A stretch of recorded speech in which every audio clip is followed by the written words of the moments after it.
है गाइस, मैं हूं एनिमल एक्सप्लेन। आज हम जिस सीरीज को एक्सप्लेन करने वाले हैं उसका नाम है अल्टीमेट सन इन लॉ। तो इसका पार्ट ये थर्ड होने वाला है। अगर आपने पुराने वाले पार्ट नहीं देखे, अगर वो आप देखेंगे तो उससे आपको ये सीरीज काफ़ी अच्छे से समझ में आएगी। चलो इसको स्टार्ट करते हैं। अगर आपने जो पिछला एपिसोड देखा होगा, जो हमारा शेन होता है अब घर पहुंच चुका होता है, तभी हमारा जो शेन का भाई होता है वो जोर से चिल्लाता है, शेन मेरे भाई आप वापस आ गए। जो शेन की जो फादर होते हैं वो भी काफ़ी ज़्यादा शौक हो जाता है शेन को देख के। तभी जो शेन की जो मॉम होती है वो जोर जोर से रोने लगती है। आखिरकार शेन हमारा वापस आ गया है, और वो जोर से जाके शेन से चिपक जाती है और फिर कहती है कि आखिरकार मेरा सपना पूरा हो चुका है। मैं तो कभी नहीं सोच रही थी कि शेन वापस घर आएगा।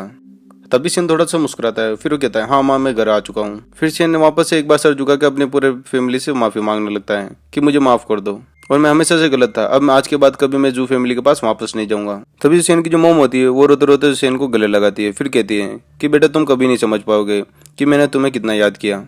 कि तभी शेन बोलता है कि मॉम आप प्लीज रोइए मत, मैं आज के बाद कभी जू फैमिली के पास वापस नहीं जाऊंगा। कि तभी शेन अपने मन ही मन में सोचता है आखिरकार इनका बेटा कितना बेकार था, उसे अपनी फैमिली की कोई परवाह नहीं थी। शेन को भी ऐसा कभी नहीं करना चाहिए था, उसे हमेशा अपने परिवार के साथ ही रहना चाहिए था। कि तभी शेन अपने फादर के पास जाकर वापस से माफी मांगता है कि फादर मुझे माफ कर दो, मैं कितना बेकार लड़का हूँ, और मैं आपसे एक वादा करता हूँ कि आज के बाद मेरी मम्मी कभी ऐसा नहीं रोएगी और हमेशा मैं उसका ध्यान रखूंगा। ये सुनते उसके फादर होते हैं काफी ज्यादा शौक हो जाता है। फिर अपने मन ही मन सोचते हैं आखिरकार मेरा बेटा कितना बदल चुका है, और इसने कभी आज से पहले ऐसी बातें कभी नहीं बोली है। मुझे ऐसा लगता है कि मेरा बेटा बिल्कुल बदल चुका है। तभी शेन अपने मन ही मन में सोचता है आखिरकार मैं अब कोई बहाना नहीं बना सकता, अब मुझे इनके साथ रहना है। तभी जो शेन की जो मोम होती है वो शेन के पास आके खड़ी होती है, फिर बोलती है आखिरकार मेरा बेटा कितना होशियार हो चुका है। मैं इसकी आंखों में देख सकती हूँ कि ये कितना इंटेलिजेंट है और अब कितना बदल चुका है, और मैं भगवान से प्रार्थना करती हूँ कि मेरा बेटा हमेशा ऐसा ही रहे।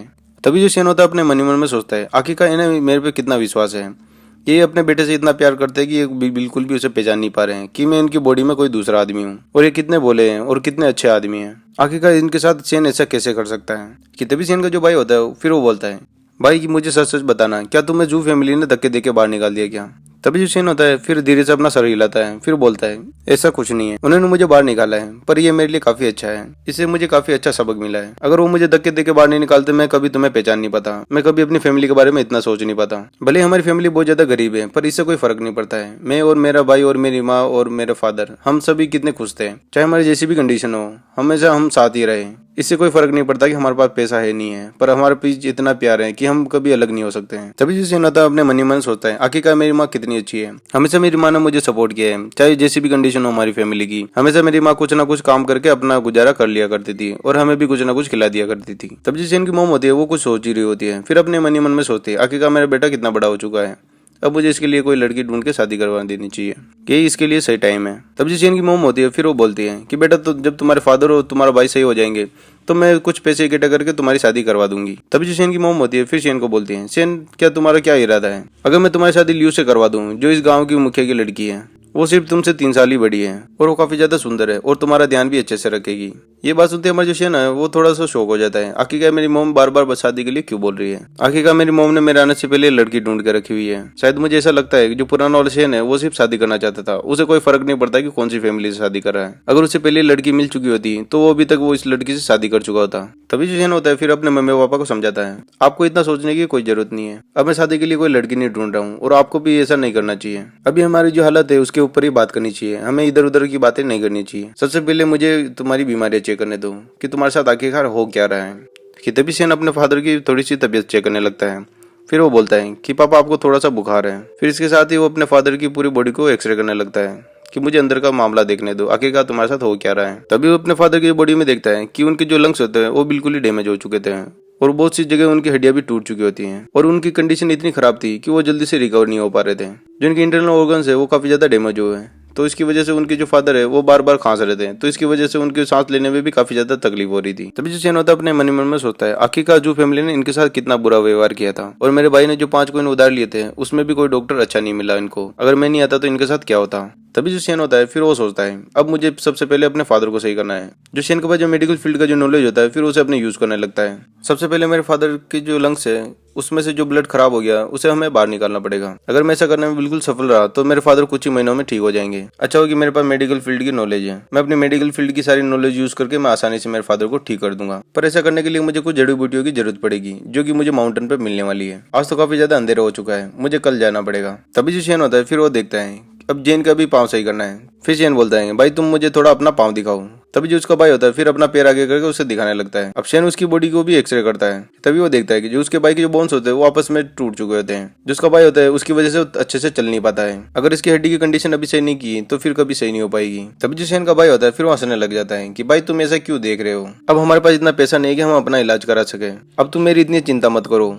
अब कुछ ही हफ्तों बाद मैं वापस से सही हो जाऊंगा और वापस से मैं सुनू सिटी के अंदर वापस जाऊंगा और वापस से जो पुराना तरीका वापस अपनाऊंगा ताकि मैं और पैसा लूट के वापस आ सकूं। जो भी मुझे चलती हुई गाड़ी दिखती है मैं उसके पीछे भागने लग जाता हूं और वहां से पैसा उठा के मैं सीधा अपने घर आ जाता हूं। ये सुनते ही जो शेन होता है वो जोर से अपना सर पकड़ लेता है। फिर शेन अपने मन ही मन में सोचता है कि आखिरकार माता पिता तो चलो बेवकूफ हो सकते हैं, आखिरकार ये भाई भी ऐसी क्यों हरकतें करता है, इसे तो कुछ न कुछ सही से ज्ञान दे सकते थे, ये भी बिल्कुल ऐसे ही पागल ही निकला। अब इनकी इस ट्रेंड को बिल्कुल ही खत्म करना पड़ेगा, अब इन लोगों को मुझे बिल्कुल सही रास्ते पे लाना है। तभी शेन अपने भाई को फिर बोलता है, भाई तुम अभी भी पैसों का स्कैम करते हो क्या, अगर तुम ऐसे ही करते रहोगे तो फिर तुम्हारा पैर का ध्यान कौन रखेगा। और उसके साथ ही अपने भाई के पैर पे थोड़ा सा हाथ मार देता है।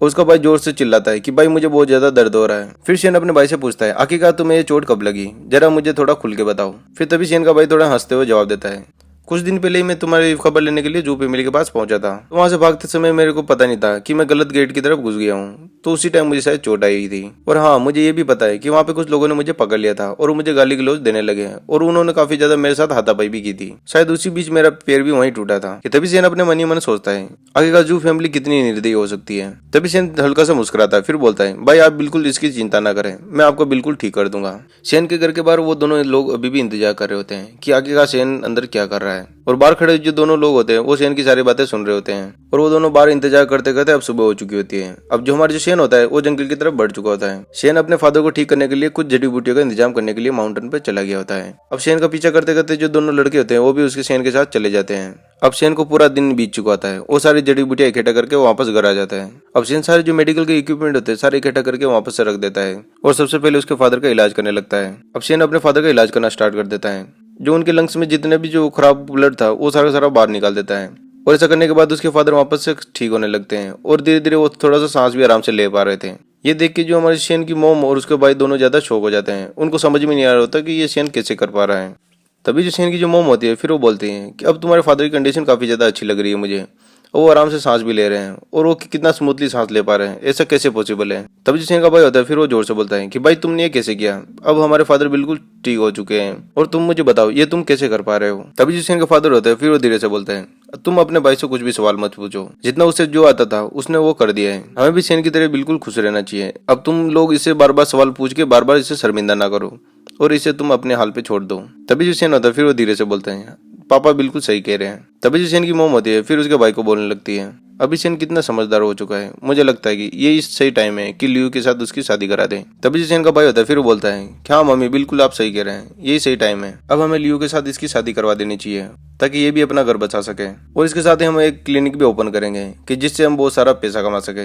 इसके बाद ही हमारा जो शेन है वो चीफ की लड़की से शादी करेगा। तभी शेन अपने मन ही मन में सोचता है, आखिरकार ये लोग क्या बातें कर रहे हैं। तभी शेन फिर बोलता है कि मम्मी पापा आपको अगर कोई दिक्कत ना हो तो कि मैं थोड़ा बाहर जा सकता हूँ क्या, ताकि मैं बाहर जाके थोड़ी फ्रेश हवा खा सकूँ। तभी शेन के जो फादर होते हैं फिर वो बोलते हैं, हाँ बेटा बिल्कुल जा सकते हो, बस थोड़ा ध्यान रखना, आराम से जाना। अब शेन बाहर आ चुका था, उसे कुछ भी समझ में नहीं आया आखिरकार मेरी फैमिली मेरे बारे में ऐसा क्यों बातें कर रही है। तभी जो शेन होता है फिर वो सामने देखता है कि वो लड़के अभी भी बाहर ही खड़े होते हैं। तभी उनमें से एक सामने आता है, फिर वो कहता है, शेन तुम आज तो बहुत ज्यादा खुश लग रहे हो पर तुम कुछ भूल रहे हो, अब तुम्हारे पास सिर्फ 2 दिन है। तभी जो शेन होता है फिर वो उन दोनों को समझाने लगता है कि तुम्हें नहीं पता कि मेरी फैमिली के साथ क्या हो रहा है। हाँ मुझे पता है कि तुम्हें 1000 गोल्ड कॉइन देने हैं पर उनका जुगाड़ अभी तक मेरे पास नहीं हुआ है, अब इसका जुगाड़ मैं आगे करने वाला हूँ। और इसके साथ ये एपिसोड यहीं खत्म होता है। ये एपिसोड आपको कैसा लगा आप हमें कमेंट करके बता सकते हैं। अगला एपिसोड हम जल्दी लेके आएंगे। इस वीडियो में हम लाइक हम 500 का रखते हैं, अगर ये आपने कंप्लीट कर दिया तो हम इसका अगला एपिसोड हम जल्दी लेके आएंगे। और इसके साथ गुड बाय।